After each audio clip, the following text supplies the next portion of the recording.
Hi everyone, welcome back to Lady C. It's your girl Salmo Nema, and I'm back with some important issues to talk about on matters of the heart today.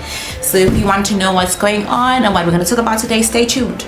Don't forget to like, share, subscribe, and hit the notification bell. Hit it so that every time some upload comes, you guys are notified and you can just support and I can get some sort of buzz going on in terms of my channel. So stay tuned.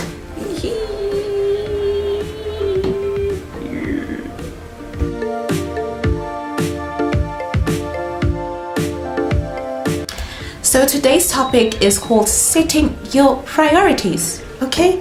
Setting your priorities, and it'll basically be broken down into three discussion points. So let's get right into it. So the first one is for the tomorrow is another day kind of people.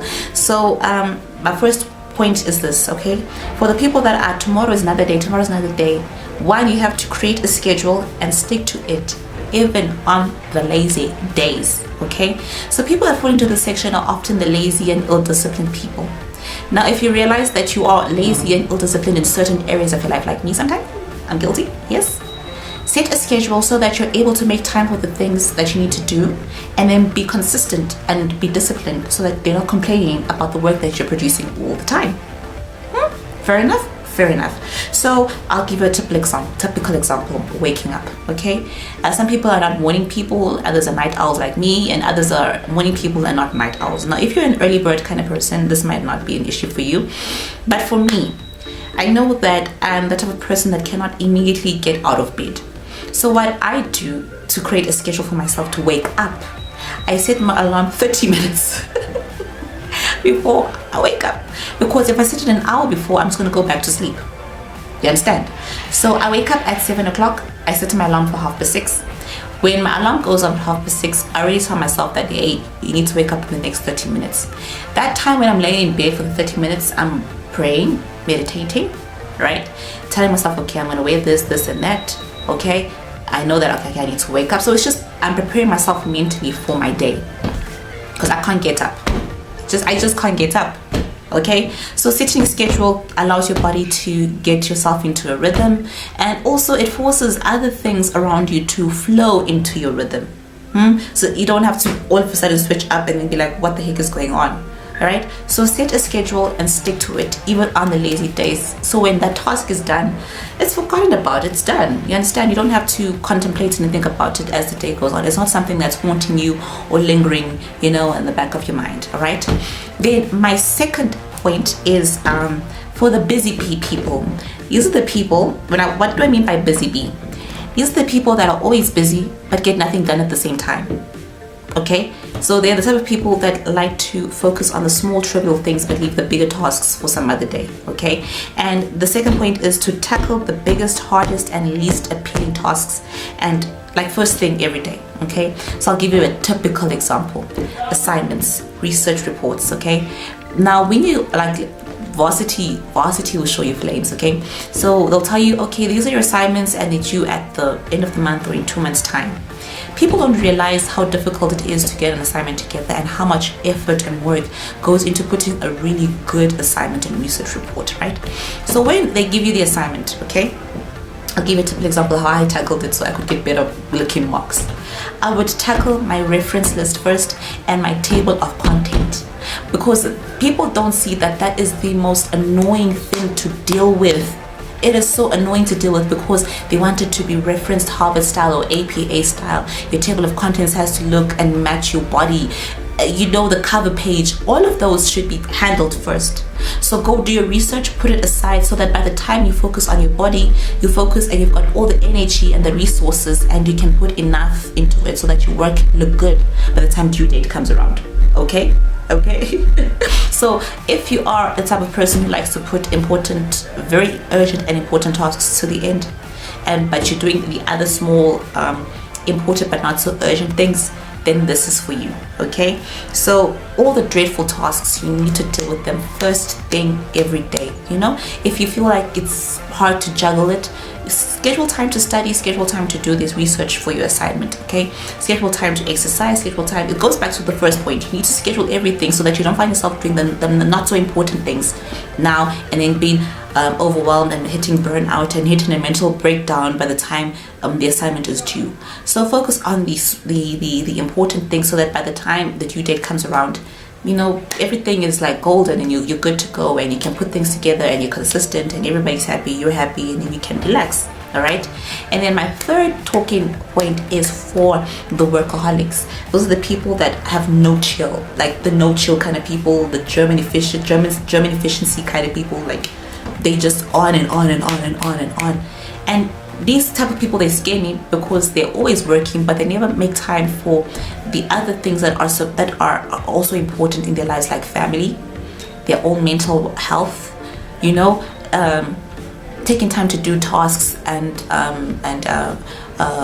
what do you call it, activities that are relaxing for them. This is for you.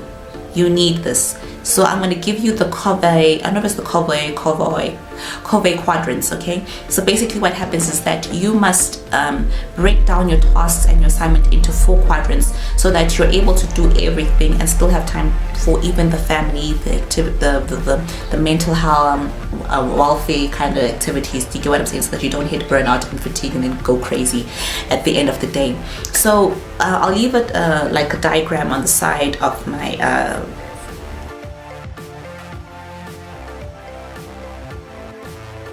So basically what happens is that your tasks and assignments are divided into 4 quads, right? So the first quad or quadrant is the urgent and important matters.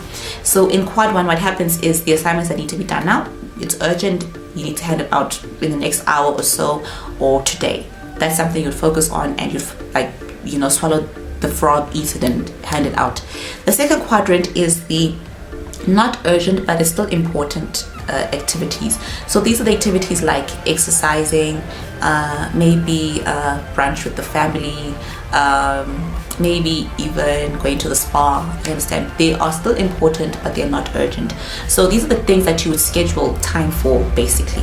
Like, you know, you're not going to exercise every day, or maybe if you do it every day, you're going to say from this time to this time I'll exercise. So these are the activities that you schedule time for. Like nothing else will interrupt or interfere with the time that you've designated for these tasks, because they are important although they're not urgent. Do you get what I'm saying? So these are the tasks that you schedule time and a place for, so that nothing else can interfere when you are going to do that activity. The third quadrant is the urgent and not important. So these are like your trivial calls, you know, the meetings, even checking emails. Okay, so maybe for example, like, okay, from another example, but like for example, you know, you've got your work email and you've got your personal email. So work email is something you have to see like every or almost all the time because it is coming in. But then like for your personal emails, because also important things do come, you know, in your personal emails, maybe you can designate a time. For example, I like to say at 2 o'clock I'm checking my emails.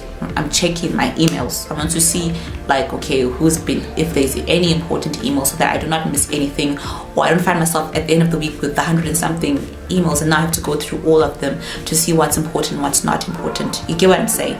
So these are things that, you know, you can always do it at the end of the day. Like, you know, I talked about the trivial calls, like, you know, calling a cousin, for example. You know that it's important but it's not urgent. So when you're done with your day at work, when you get home, you give them a call and, you know, you've done what is important, basically. So that's the not urgent but important things in quadrant 3. Then quadrant 4 is for the not urgent and not important tasks.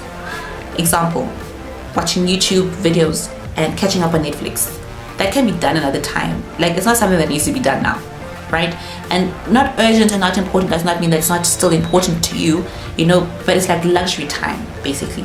So this can only be done once all the other tasks in the other 3 quadrants have been done. You know, they're not lingering on the back of your mind. You know, you're not stressed about how you're going to tackle that the next day.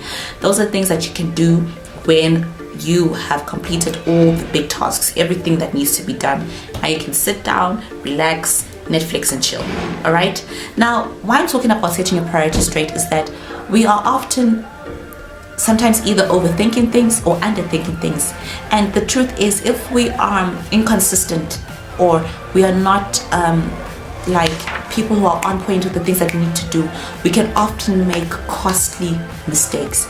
And especially if you're like a freelancer, you know, a business, or maybe even a student, you know, like these things will, they seem minor, but the impact is major, you understand? So like, for example, like you with the assignment, right? If you do not do it in time, you find yourself doing it the night before, now you're getting 30% for the assignment. And in varsity, if you fail the first semester, that's like almost that you, like there's no second chance for you, you have to repeat it the next year. So you're just adding on you know, the burden of having an extra year, and also having a higher bill to pay, you understand? So avoiding such things, you know, avoiding such things allows you to really get the work done, get the job done, so that you do not make costly mistakes that will impact you negatively in the end, you know. So prioritize, set priorities, guys. When you set priorities, it forces people and everything around you to flow into your rhythm, because you have set a priority, you've made your priorities known, and you've set it for yourself, so that you're able to do other things, and the things that are not important, you can just, you know, push them aside. They're not a part of your rhythm, they're not a part of your life, right? So I hope that this video has encouraged you. It is very brief, but I'm just trying to encourage everybody to set priorities so that you're able to focus on yourself, you know, and have time to do nice things also for yourself, and also focus on family, you know, if you need to, and also do the other things that you really want to do. So thank you so much for watching, and I pray that this blesses you. So God bless you, and bye.